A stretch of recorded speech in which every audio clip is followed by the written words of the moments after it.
इस वीडियो में Thunderbolts movie से रिलेटेड हेवी स्पॉयलर्स रहेंगे, सो अगर आपको इससे कोई दिक्कत नहीं तभी आगे बढ़िए। और यहाँ हम सेंट्री के कॉमिक इनएक्यूरेसी से लेकर डिज्नी के अपने बॉयज तक सबके बारे में बात करेंगे। लेकिन ये सब कितना जरूरी था उसे भी बताएंगे, जहाँ सेंट्री को सबसे ज्यादा नर्फ किया गया और एमसीयू में उसकी जरूरत भी थी, एंड पावर्स स्ट्रेंथ दोनों को ही लाइव एक्शन में काफी इम्प्रोवाइज किया गया। जहाँ सेंट्री का ओरिजिन सेम ही है कि एक ड्रग एडिक्ट को सेंट्री सीरम मिलता है जो एक सुपर सोल्जर सीरम का ही अपग्रेडेड वर्जन है, बट इसे लेने के बाद सिर्फ उसके पावर्स नहीं बैड साइड भी इक्विवेलेंटली इंक्रीज होती है। बट कॉमिक्स में जैसे सेंट्री के पास मिलियंस एक्सप्लोडिंग सन्स की पावर्स थी, एमसीयू के सेंट्री के पास 1000 एक्सप्लोडिंग सन्स की पावर्स है। और सिर्फ इतना ही नहीं, सेंट्री एंड वॉइड की रिलेशनशिप भी काफी डायनामिक है कि जब तक रॉबर्ट अपनी कॉन्शियसनेस में है तब तक वॉइड अनलिश नहीं हो सकता। इसीलिए जब वैलेंटीना ने सेंट्री को रास्ते से हटाना चाहा तब वॉइड ने टेक ओवर कर लिया। और कॉमिक में वॉइड के पावर्स इक्वली सेंट्री जैसे ही होते हैं, बट विद इविल पर्सोना। लेकिन यहाँ वॉइड रॉबर्ट का ही दूसरी आइडेंटिटी है जो बहुत ट्रॉमा से गुजरा है, जिस वजह से जो भी वॉइड के अंधेरे में जाता है उसे अपनी जिंदगी की सबसे वर्स्ट ट्रॉमा को रिलीव करना पड़ता है, जिस अंधेरे से थंडरबोल्ट्स रॉबर्ट को निकाल लेते हैं। और यही बेस्ट वे था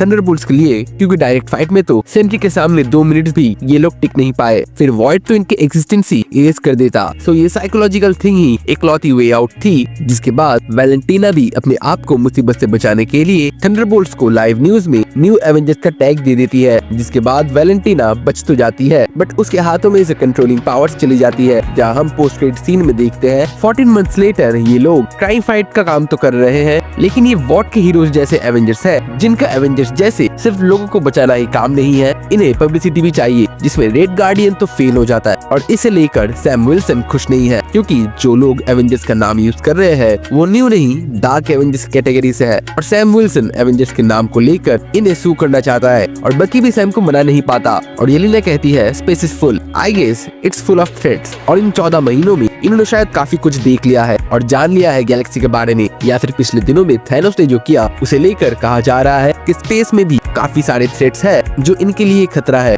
इवन इनके पास सेंट्री को छोड़ के बाकियों के पास ढंग की पावर्स भी नहीं है, और आधे से ज्यादा बिना सुपर सोल्जर सीरम के सुपर सोल्जर है। और तभी उनके रेडार में कुछ इंटर डायमेंशनल स्पेसशिप एंटर करती है जो फैंटास्टिक फोर की है, और इसे देखकर बकी या फिर येलेना उतना शॉक्ड नहीं है। सो या तो फैंटास्टिक फोर को ये जानते हैं, मतलब फैंटास्टिक फोर इन 14 महीनों में ही अर्थ में आ गई है और अब बस ये अर्थ के हीरोज के साथ काम कर रहे हैं, या फिर मल्टीवर्स के कॉन्सेप्ट से न्यू एवेंजर वाकिफ है। इससे हमें पता चलता है चाहे जो भी हो जाए फैंटास्टिक फैमिली अपने अर्थ को बचाने में फेल हो गई। या फिर दूसरी पॉसिबिलिटी ये है कि गैलेक्टस का टारगेट ही रीड और सूजन का लड़का फ्रैंकलिन है, जिसे लेकर फैंटास्टिक फैमिली इस यूनिवर्स में आ गए हैं उस अर्थ के लोगों को बचाने। बट एक्चुअली क्या होता है उनकी दुनिया के साथ वो अगले 2 महीने में हमें पता चल जाएगा। और तब तक अगर ऐसे ही अपडेटेड रहना चाहते हो तो नीचे दिए गए सब्सक्राइब बटन को दबा दो, और अगर तुम्हें कुछ सवाल है तो कमेंट में जरूर पूछना, क्योंकि हर एक कमेंट को रिप्लाई देना मेरा मजबूरी नहीं मेरा प्यार है। और ये वीडियो 1 लाइक तो डिजर्व करता ही है, एंड एज आई से हर मूवी या सीरीज कुछ सिखाती है हमें। So keep learning, keep growing, stay hard, and me signing off, you just watched शोसेन।